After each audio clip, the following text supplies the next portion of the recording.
बिस्मिल्लाहिर्रहमानिर्रहीम, अस्सलाम वालेकुम। आज का जो हमारा नेक्स्ट टॉपिक ऑफ डिस्कशन है वो है एनर्जी। आज की इस वीडियो में हम देखेंगे कि काइनेटिक एनर्जी क्या होती है, इलास्टिक पोटेंशियल एनर्जी क्या होती है, ग्रेविटेशनल पोटेंशियल एनर्जी क्या होती है और ये वर्क एनर्जी प्रिंसिपल क्या होता है। लेकिन सबसे पहले हम देखते हैं कि ये एनर्जी क्या है।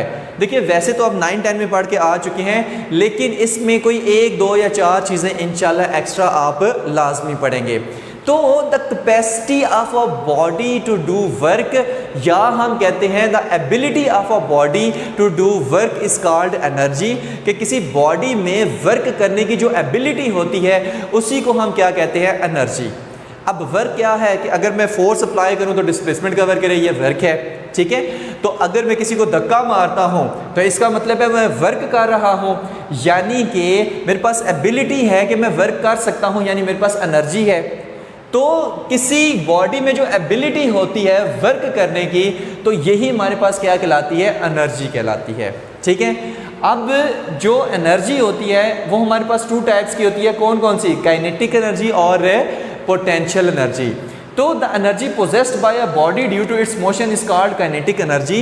किसी बॉडी के पास उसकी मोशन की वजह से जो एनर्जी होती है वो क्या कहलाती है, वो काइनेटिक एनर्जी कहलाती है। यानी कि अगर कोई चीज़ मूव कर रही है तो जाहिर सी बात है उसके पास भी एनर्जी है। कौन सी एनर्जी है? काइनेटिक एनर्जी है। वो भी एबिलिटी रखती है किसी चीज़ को कोई वर्क करने की, ठीक है। जैसे फॉर एग्जाम्पल है, वहाँ से गाड़ी चलती हुई आ रही है, तो अब गाड़ी के पास क्या है, काइनेटिक एनर्जी है। फॉर एग्जाम्पल है, अल्लाह ना करे कि मुझसे आकर टकराती है। अब जब मुझसे आकर टकराती है तो मैं अपनी जगह से क्या होता हूँ, डिस्प्लेस हो जाता हूँ, ये वो जा गिरा। तो इसका मतलब है कि उसके पास वर्क करने की एबिलिटी है। तो उसके पास कौन सी एनर्जी है, वो हमारे पास काइनेटिक एनर्जी है। तो किसी कोई भी बॉडी अगर मूव कर रही है तो जो मोशन की वजह से एनर्जी होती है, जो मोशन की वजह से उसके पास एनर्जी है, वो कौन सी एनर्जी है, काइनेटिक एनर्जी है।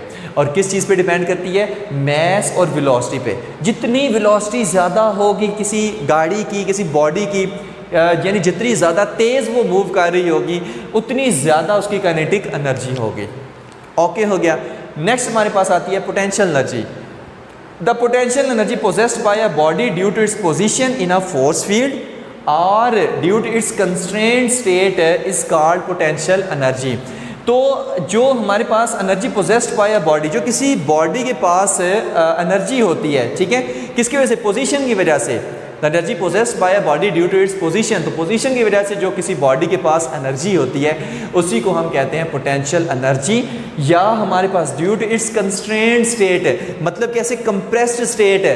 अगर मैं ऐसे किसी स्प्रिंग को ऐसे कंप्रेस्ड कर दूं, इसका मतलब है उसमें एक एनर्जी स्टोर हो जाएगी। तो वो कौन सी एनर्जी स्टोर होगी, वो इलास्टिक पोटेंशियल एनर्जी उसमें स्टोर हो जाएगी। बहरहाल उस पर आगे जाके तफसील से बात करते हैं, ठीक है। बहरहाल अभी के लिए यही याद रखें कि पोटेंशियल एनर्जी किसी बॉडी क्या होती है, किसी बॉडी के पास पोजीशन की वजह से या हाइट की वजह से, पोजीशन की वजह से या हाइट की वजह से जो एनर्जी होती है उसी को हम क्या कहते हैं, पोटेंशियल एनर्जी, ठीक है। 1 बाय 1 करके इसको देखते हैं। पहले हम बात करते हैं ग्रेविटेशनल पोटेंशियल एनर्जी की। तो the energy possessed by a body due to its height, या हम कहते हैं due to its position in gravitational field. तो ग्रेविटेशन फील्ड के अंदर किसी बॉडी के पास हाइट की वजह से या पोजीशन की वजह से जो एनर्जी होती है उसी को हम कहते हैं ग्रेविटेशनल पोटेंशियल एनर्जी। अब किस तरह से, वो चीज़ देखते हैं। मान लें ये हमारे पास अर्थ है और ये हमारे पास एक अदद पहाड़ की चोटी है, ठीक है। ये मेरे पास क्या है, एक अदद पहाड़ी है। ओके हो गया। और ये क्या है, ये अर्थ है, ये अर्थ है, और अर्थ के ऊपर क्या है, एक पहाड़ी है। अब हमारे पास क्या होता है, ये एक बंदा है, ये एक बंदा है, और ये हमारे पास अर्थ से कितना ऊपर है, इतनी हाइट के ऊपर है, ये एच है। अब फिर ये बंदा इधर पहुंचा, अब इसकी हाइट इतनी है अर्थ से। फिर ये बंदा इधर पहुंचा, अब इस बंदे की हाइट इतनी है। अब मुझे बताएं कि यहाँ पर इसकी पोटेंशियल, ग्रेविटेशन पोटेंशियल एनर्जी सबसे ज़्यादा कहाँ पर होगी। आप कहेंगे सर यहाँ पर ज़्यादा होगी, क्यों? क्योंकि हाइट सबसे ज़्यादा है। तो जैसे जैसे हाइट इंक्रीज़ होती जाती है अर्थ से इसकी, तो वैसे वैसे इसकी ग्रेविटेशन पोटेंशियल एनर्जी इंक्रीज़ होती जा रही है। जैसे मैं कहूँ ये मार्कर है, यहाँ पर इसकी ग्रेविटेशन पोटेंशियल एनर्जी कम है, यहाँ पर ज़्यादा है, यहाँ पर और ज़्यादा है, यहाँ पर और ज़्यादा है। क्यों? क्योंकि हाइट इंक्रीज़ हो रही है। तो जितना आप हाइट इंक्रीज होगी उतनी ग्रेविटेशनल पोटेंशियल एनर्जी इंक्रीज होगी। और क्यों इंक्रीज हो रही है? क्योंकि मैं इसमें वर्क कर रहा हूँ और वही work as a gravitational potential energy इसमें स्टोर हो रहा है। जितनी हाइट इंक्रीज उतनी ग्रेविटेशनल पोटेंशियल एनर्जी इंक्रीज होगी। ओके हो गया। नेक्स्ट इसका formula potential energy is equal to mgh, यानी अगर h इंक्रीज होगा, हाइट इंक्रीज होगी तो पोटेंशियल एनर्जी भी इंक्रीज होगी। अगर g की वैल्यू इंक्रीज होगी तो भी हमारे पास पोटेंशियल एनर्जी इंक्रीज होगी। ओके हो गया। जैसे अगर चांद पर हम इसी हाइट पर पोटेंशियल एनर्जी को देखें तो वो कम होगी। क्यों? क्योंकि वहाँ पर g की वैल्यू कम होती है। तो g की वैल्यू पे भी ग्रेविटेशनल पोटेंशियल एनर्जी डिपेंड करती है और कोई बॉडी कितनी हाइट पर है उस पर भी डिपेंड करती है। ठीक है। यहाँ पर एक और बात आप याद रखें कि जो ग्रेविटेशनल पोटेंशियल एनर्जी है ना, इसमें जो रेफरेंस पॉइंट है वो भी मैटर करता है। रेफरेंस पॉइंट है वो भी मैटर करता है कि हम कहाँ से मेजर कर रहे हैं। फॉर एग्जांपल अगर हमारे पास ये अर्थ है और यहाँ पर मैं किसी बॉडी को ऐसे उठा कर यहाँ तक लेके जाता हूँ तो अर्थ से इसकी हाइट ही क्या है? ये हमारे पास हाइट है। तो इस बॉडी के पास जो पोटेंशियल ग्रेविटेशनल पोटेंशियल एनर्जी होगी वो कितनी होगी? mgh। ओके हो गया। लेकिन अगर मैं कहता हूँ कि यही जो हमारे पास मैस है ये यहाँ पर पड़ा हुआ है तो अब इसकी बताओ कि पोटेंशियल एनर्जी कितनी है? अब तो ये अर्थ के ऊपर पड़ा हुआ है, अब तो इसकी हाइट है ही नहीं है, h इज इक्वल टू 0 है। तो इस हिसाब से इसकी पोटेंशियल एनर्जी कितनी होगी? 0 होगी। h की जगह 0 पुट करें तो पोटेंशियल एनर्जी 0। लेकिन ये कब? जब हमारा रेफरेंस पॉइंट जो है वो अर्थ है, तब हमारे पास यहाँ पर पोटेंशियल एनर्जी 0 होगी। लेकिन अगर मैं कहूँ ज़मीन के नीचे यहाँ पर क्या होता है? पानी होता है, ठीक है, यहाँ पर वाटर होता है ज़मीन के नीचे। तो अगर मैं वाटर की रिस्पेक्ट से देखूं, मतलब अगर मैं रेफरेंस पॉइंट, कोई भी मेरी राइटिंग से जले ना, अगर मैं रेफरेंस पॉइंट वाटर को लूँ तो भाई इस पॉइंट पर जहाँ पर मैंने कहा था पोटेंशियल एनर्जी 0 है, अगर रेफरेंस पॉइंट अंडरग्राउंड वाटर को लूँ तो वाटर से तो ये h हाइट पर है, तो वाटर अगर इसको मैं रेफरेंस पॉइंट लूँ, यहाँ से मेजर करूँ तो उसकी रिस्पेक्ट से यहाँ पर इसकी potential energy is not equal to 0 है, बल्कि इसकी पोटेंशियल एनर्जी कितनी है? mgh। यानी अगर इस पॉइंट पर अगर मैं अर्थ की रिस्पेक्ट से देखूँ, अर्थ को रेफरेंस पॉइंट लूँ तो फिर हमारे पास पोटेंशियल एनर्जी 0 है क्योंकि हाइट 0 हो गई है। लेकिन अगर मैं रेफरेंस पॉइंट वाटर को लूँ, यानी वाटर के रिस्पेक्ट से मैं मेजर कर रहा हूँ कि इसकी पोटेंशियल एनर्जी कितनी है, तो भाई वाटर से तो ये हाइट h पर है, इसका मतलब है यहाँ पर वाटर के रिस्पेक्ट से इसकी potential energy is not equal to 0 और वो होगी mgh। यानी कि इसकी जो ग्रेविटेशनल पोटेंशियल एनर्जी वो किस पे डिपेंड करती है? रेफरेंस पॉइंट पे, कि हम कहाँ से मेजर कर रहे हैं कि इस पॉइंट से ये इतनी हाइट पर है। तो ये भी इसमें मैटर है करता है। नेक्स्ट हमारे पास आती है elastic potential energy. Elastic potential energy, अब देखिए मैंने क्या कहा? एनर्जी क्या है? Capacity of a body to do work. देखिए यहाँ पर एक स्प्रिंग है और उसके साथ ये एक मैस है, ठीक है। अब ये स्प्रिंग ऐसे फ्री स्टेट में पड़ा हुआ है, ना इस मैस को इधर मूव कर सकता है ना इस मैस को इधर मूव कर सकता है, ये मूव नहीं कर सकता। लेकिन अब मैं इसको कंस्ट्रेंट स्टेट में ले आके आता हूँ, यानी कंप्रेस स्टेट में लेके आता हूँ। ऐसे मैंने इसको ऐसे दबाया और ऐसे ले आया। अब जब मैंने इस पर दबा के ऐसे ले के आया, यानी मैंने इस पर वर्क किया, इसका मतलब वो work as a elastic potential energy spring में स्टोर हो गया है, as a elastic potential energy इसमें स्टोर हो गया है। अब इसके पास कैपेसिटी है वर्क करने की, यानी इस मैस को इस तरफ मूव कराने की। तो अब इसके पास क्या है? इसके पास एनर्जी है, क्योंकि the capacity of a body to do work is called energy. तो अब इसके पास एनर्जी है, यानी जब मैं इसको ऐसे छोड़ूंगा तो ये इस मैस को इस तरफ मूव कराएगा, यानी इसके पास क्या है? अब एनर्जी है। और वो एनर्जी कौन सी है? वो इलास्टिक पोटेंशियल एनर्जी है। या मैं इसको यहाँ से खींच के ना, मैं इसको यहाँ तक ले जाऊँ, मैंने इसको यहाँ से खींच के यहाँ तक लेके गया। अब क्या है? अब अगर मैं इसको छोड़ूंगा तो ये मैस को इधर मूव करा सकता है, यानी कि अब इसके पास एनर्जी है। तो एनर्जी स्प्रिंग में कौन सी स्टोर हुई है? Elastic potential energy. जैसे ही मैं इसको छोड़ूंगा तो ये मैस फौरन वापस आएगा। तो the capacity of a body to do work, अब इसके पास कैपेसिटी आ गई वर्क कराने की, इस मैस को इधर मूव कराने की। तो ये जो हमारे पास इसमें एनर्जी स्टोर हुई है, ये कौन सी है? Elastic potential energy. Formula ½ kx²।